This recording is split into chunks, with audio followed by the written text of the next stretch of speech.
I'm so hungry.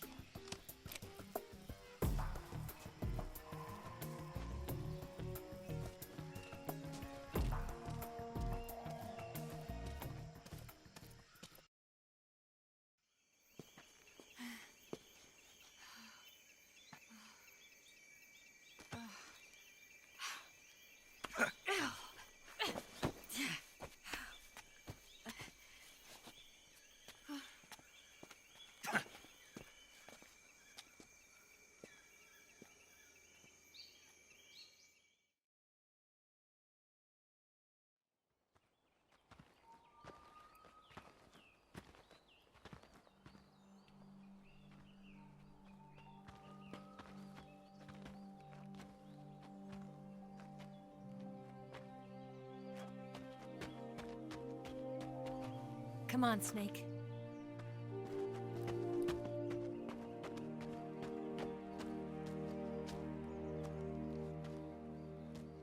We made it.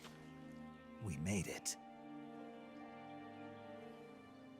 Over there.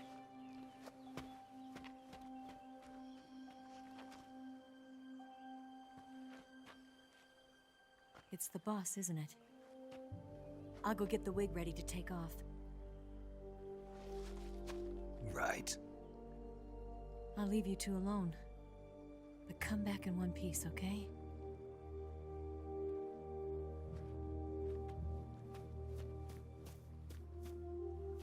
Promise me!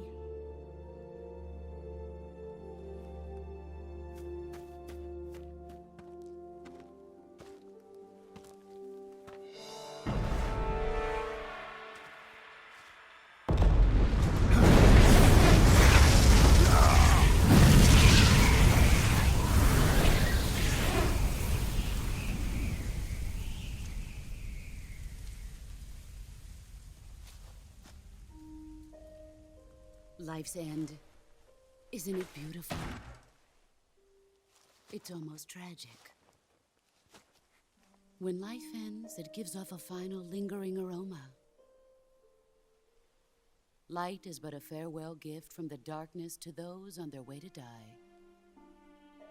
I've been waiting, Snake, for a long time. Waiting for your birth, your growth, and the finality of today. Boss. Why are you doing this? Why? To make the world one again. The world used to be whole. But with the end of the Second World War, the philosophers began to fight amongst themselves, and the world was torn apart. The Cobras, my comrades who trained and fought alongside me, were torn apart as well. The foibles of politics and the march of time can turn friends into enemies just as easily as the wind changes. Ridiculous, isn't it? Yesterday's ally becomes today's opposition. And this Cold War? Think back. When I was leading the Cobras, America and Russia were fighting together. Now, consider whether America and Russia will still be enemies in the 21st century. Somehow I doubt it. Enemies change along with the times, the flow of the ages, and we soldiers are forced to play along. I didn't raise you and shape you into the man you are today just so we could face each other in battle. A soldier's skills aren't meant to be used to hurt friends. So then what is an enemy? Is there such a thing as an absolute timeless enemy? There is no such thing, and never has been. And the reason is that our enemies are human beings like us. They can only be our enemies in relative terms. The world must be made whole again. The philosophers must be reunited. I will devote my skills to that purpose. And with the Colonel's money, I will achieve that end. Just as I once created the Cobras. They are my family. I may no longer be able to bear children, but I still have a family. It was November 1st, 1951. I was in the Nevada desert participating in atomic testing. The name Nevada is derived from Spanish, covered in snow, white as snow. And snow is exactly what I saw in that Nevada desert. It froze my blood white. Snake, you were an atomic test subject, weren't you? On Bikini Atoll. That's part of the reason I was drawn to you. You and I are alike. We're both slowly being eaten away by the karma of others. We'll never have the chance to die peacefully of old age. We have no tomorrow. But we can still have hope for the future. In 1960, I saw a vision of the ideal future from space. 3 years earlier, the Soviet Union had succeeded in launching Sputnik, the first man-made satellite in history, into orbit. This came as a huge shock to the United States. In response, America threw everything it had into its own manned spaceflight project, the Mercury program. Even as the Soviets seemed poised to send their first man into space, America was still experimenting with chimpanzees and rockets. The government wanted human data. So they secretly decided to send a human being into space. I was the one they chose. At the time, they didn't have the technology to block out cosmic rays, and whoever they sent up would inevitably be exposed to heavy radiation. That's why they chose me. After all, I'd already been irradiated once. Of course, you won't find any of this in the history books. I could see the planet as it appeared from space. That's when it finally hit me. Space exploration is nothing but another game in the power struggle between the US and the USSR. Politics, economics, the arms race, they're all just arenas for meaningless competition. I'm sure you can see that, but the Earth itself has no boundaries. No East, no West, no Cold War. And the irony of it is, the United States and the Soviet Union are spending billions on their space programs and the missile race, only to arrive at the same conclusion. In the 21st century, everyone will be able to see that we are all just inhabitants of a little celestial body called Earth. A world without communism or capitalism, that is the world I wanted to see. But reality continued to betray me. In 1961, I was sent to Cuba, to Bahia de Cochinos. It was part of a CIA-sponsored invasion under the guise of taking Cuban exiles back to their country. But the US government betrayed them. Our weak-kneed president held back their air support. Defenseless, the exiles were annihilated by the Cuban army. All I could do was watch in silence. I was set up by the very country I'd sacrificed so much for, by the very government I dedicated my life to defending. I was driven from the surface world, and I went underground. Then, 2 years ago, I faced the sorrow, my old comrade in battle. He was my friend. But one of us had to die. I was left with no choice. The sorrow gave his life for me. There is no enmity between us. One must live, and one must die. That was the mission. The ones who gave me that mission were the philosophers. Early in the 20th century, the true holders of power in the United States, the Republic of China, and the newly formed Soviet Union gathered together in a secret meeting that would later be known as the Wise Men's Committee. The secret pact they formed there marked the beginning of the philosophers. But the last of the original members died in the 1930s. After that, the organization began to run out of control, and the Wise Men's Committee degenerated into a mere shell of its former self. The philosophers of today have no sense of good or evil. Their influence extends to countries and organizations involved in every aspect of every war. They have become war itself. That's how they operate. The sacrifices of war cause a shift in the times. This shift leads to renewed conflict, and in turn triggers the next war. Like a nuclear chain reaction, each conflict sparks countless others, forming an endless spiral that will continue on for eternity. Do you understand what I'm saying, Snake? By consuming me and you, the philosophers intend to keep that cycle going forever. It was my father who explained all of this to me. He was one of them. You see, I am the last remaining child of the philosophers. But after he revealed the truth, my father was killed by that same shapeless, formless organization. And my father isn't the only thing the philosophers have taken from me.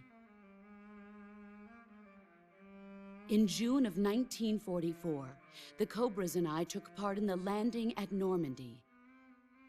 We'd been given a top-secret mission to locate and destroy enemy V-2 rocket installations. I was pregnant at the time. The sorrow was the father. I gave birth on the field of battle. A beautiful baby boy. But my child was snatched away from me by the philosophers.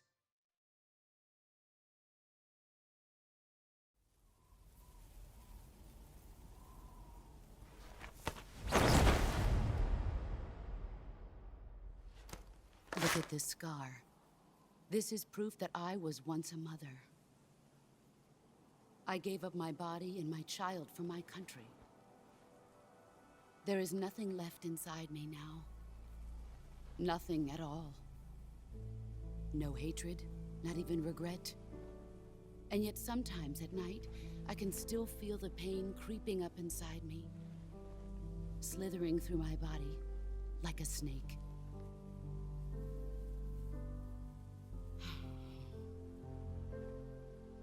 I've never talked this much about myself before. Thanks. Thanks for listening to me.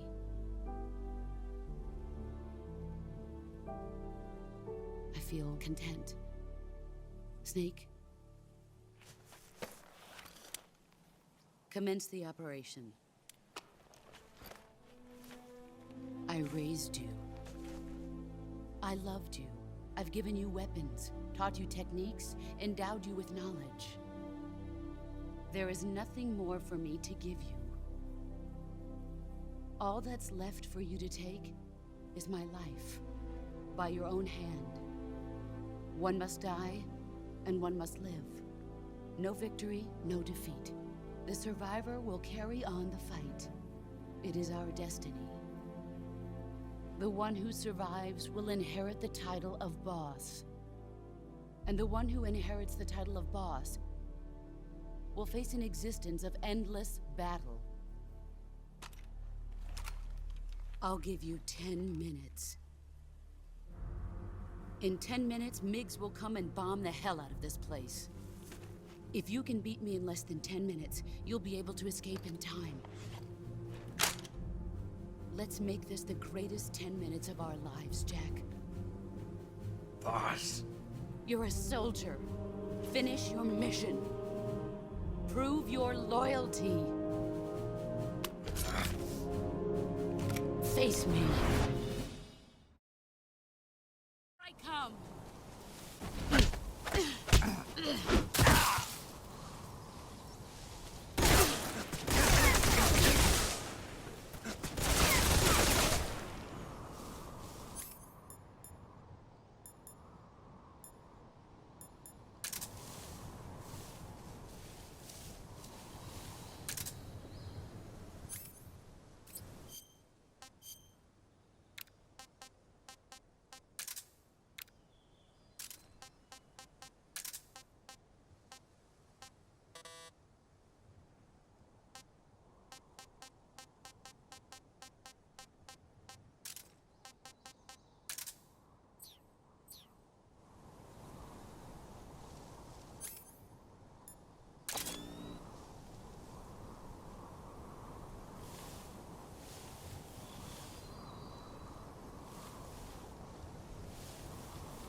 Brace yourself.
Take this.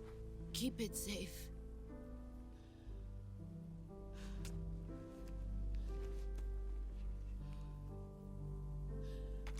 It's our only hope.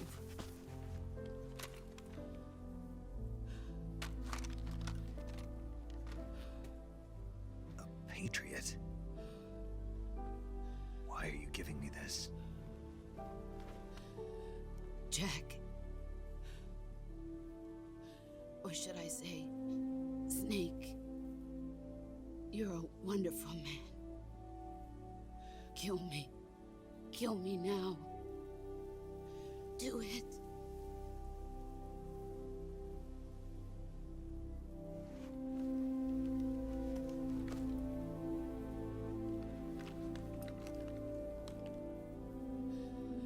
There's only room for one boss and one Snake.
Ready to go, Snake?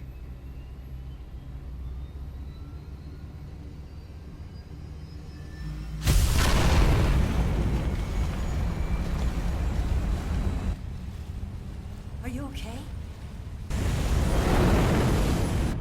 Snake? Yeah.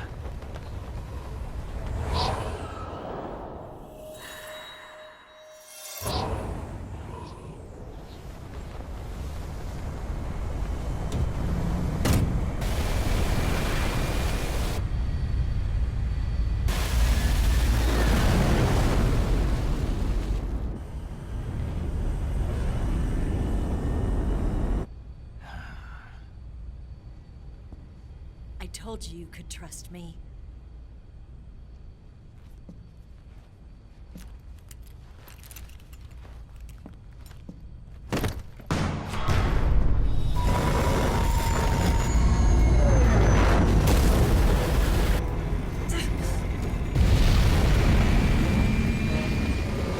Snake! Ocelot! We're not done yet.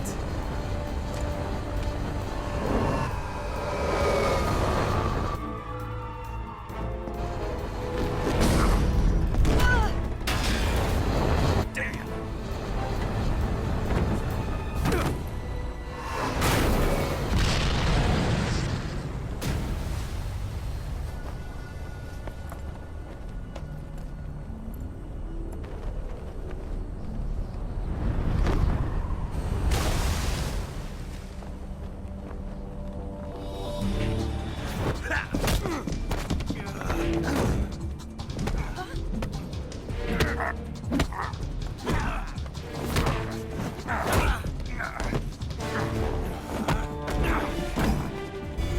Too heavy!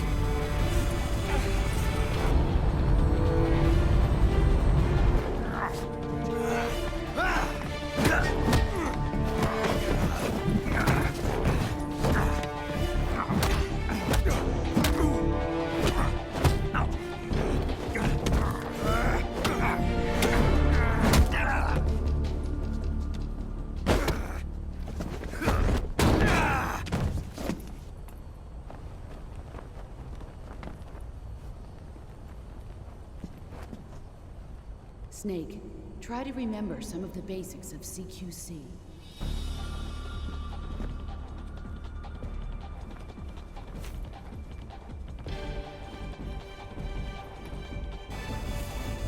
Not good!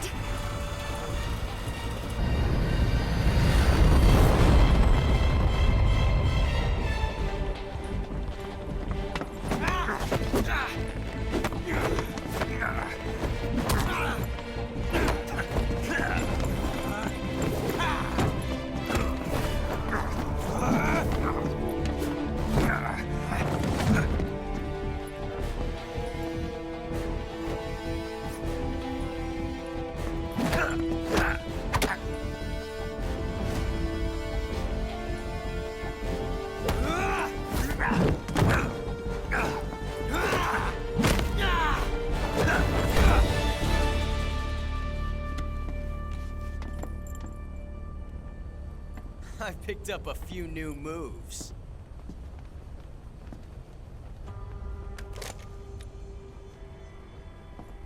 Huh. It doesn't feel right to shoot an unarmed man.